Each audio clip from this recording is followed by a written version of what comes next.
guys are gonna get a good laugh out of this video. Story time number 7. The last drive. So, where do I start? So this is going to be a story about the last time I ever seen my ex. And this is how it went down. So I'm at the gym, right? I believe I'm 19 years old at this time. And I'm in the gym, and I'm busting. And I mean busting, bro. I was probably working out the hardest at the age of 19. I would say most likely. Because I got to a point where I hit a certain physique and I feel like I was still working extremely hard, but I feel like I was maintaining more than anything. And it's always hardest in the beginning. And this is why I believe at the age of 19, I was busting my ass off the hardest in the gym at that age. So, I'm in the gym. I'm busting. I'm leaving Summerside to go back to my house. And for those of you that don't come from where I'm from, you guys wouldn't know where that is. But it was a 35-minute drive away from my house. That's how far away the gym is to my house, my old house, my parents' house. So, I'm on my way home from the gym by myself. And I get a phone call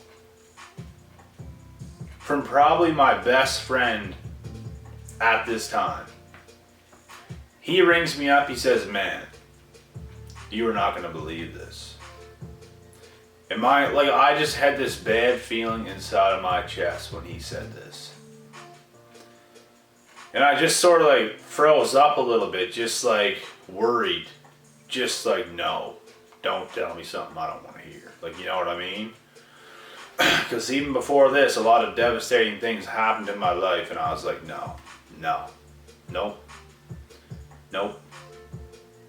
And I was just shaking my head saying, nope. Because I just had that feeling, you know what I mean? He said, "Man, this girl that you're with right now, she's getting her ex back over tonight, and he is going to her house." And I just couldn't believe it. Couldn't believe it, but couldn't believe it. You know what I mean? So before this, there was a bunch of issues going on with him and her, and with me and her, and with me and him. So this was going on, and this is the ex that I was with probably like 5 or 6 times before this. Was with her 5 or 6 different times. So another incident happened, and this was the last one. So, I was almost home at this time. I was probably 5 minutes away from home. And where she was at was an hour and 30-minute drive away from where I was. So, I had it, bro. This was the last time. I already went through so much of this shit. This just made me lose my shit. I lost my shit, bro. I stayed cool, but on the inside, I was losing my shit. So I told this guy, because how he found out was he went somewhere to get food and seen this dude. And they were talking. My best friend at the time and this guy, they started talking, right? And apparently, This guy told the guy that I was friends with that he was going over to this girl's place this evening. So he rang me up and he told me about that. And that's how he knew. That's how he knew. So I told him, get ready, get dressed, because we're going to this place right now. We're going there. And he was like, holy shit, man. Like, holy shit. Holy shit. And he was with his girlfriend at the time, so I had to take both of them. So I took him and his girlfriend. I got home, jumped in the shower after the gym, ate, put on my shit, furious. And we drove all the way down there. And what happened was, we got there. He didn't want to come, but I made him come. And I had a brilliant game plan for whenever I was going to go in. So I told him, this was perfect. This was perfect. I told him, go knock on the door. Because there's a window, right? So they know who's at the door when they're knocking. All they had to do was go and look at the door, and you can see who is through the door. Big window, not just a little peephole, like a big window for the door. So I'm standing right beside the door where you can't see me. Because if this guy was there and they see me at the door, they would not let me in. They probably would have called the cops or something crazy would have happened. So I'm standing beside the door. He's knocking on the door. And these girls that were at the house knew who this guy was as well, so that helped. That even helped.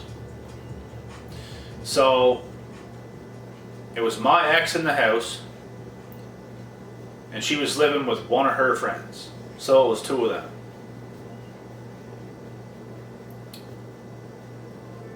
I'm beside the door, he's knocking. He knocked for 10 minutes before they even came and answered the door.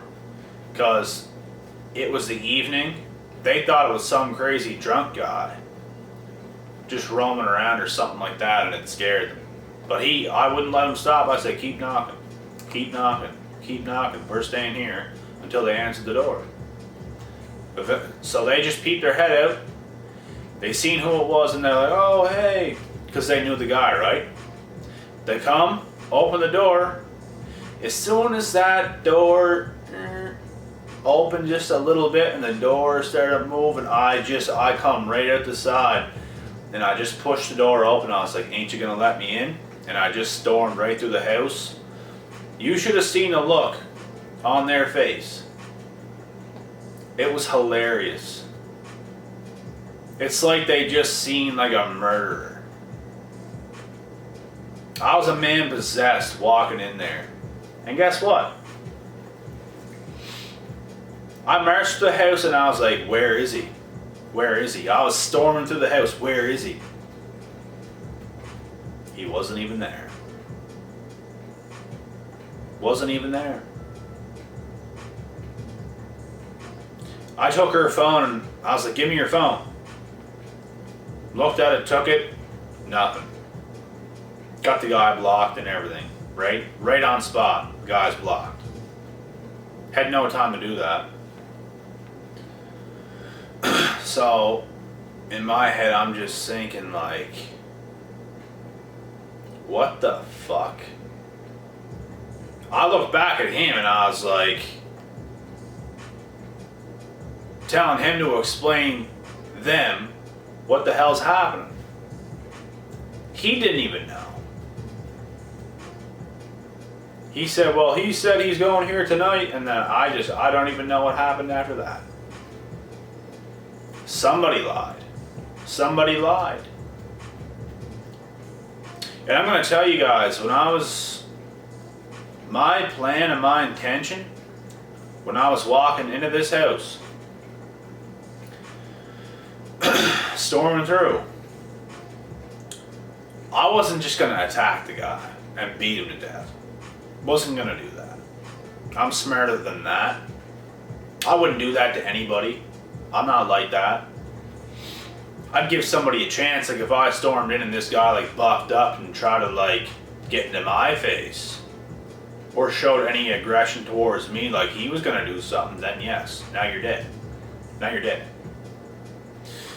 I was just gonna scare the living shit out of him. That was my plan.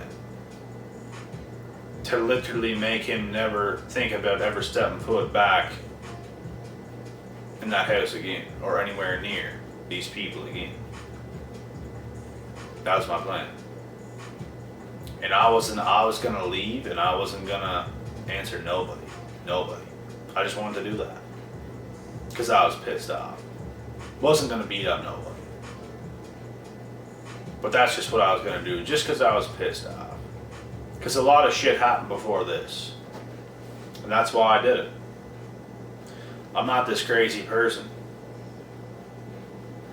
But that pissed me off, and I headed for this last time, and I was like, you know what? I'm gonna get you. I'm gonna get you. So that's what I did. And nobody was even there. And that was the last drive there. I'm pretty sure I hung out with this girl one more time after this. One or two more times after this. And then it was over. And that was the last time I was ever with this girl, ever. And I believe I was 19 years old. 20 at the latest. And if I was 20, I just turned 20. It was right around that time. That's the last time I was ever with this person or talk to this person. Ever. And that's that story. So, when we come to the conclusion, somebody lied. Obviously, somebody had to have lied. It was either that dude that I was friends with, or it was the dude that said he was going there but he wasn't there. I believe the guy I was friends with at the time lied. For whatever reason, I don't know. I don't know. But that's that story. And I hope you guys enjoyed this one. There's not one more word for me left to say. That was exactly what happened. And I have a picture perfect memory of that entire situation going down, just like that. I'm going to cut this video off now. Until next time, I'll be back tomorrow. I'm out.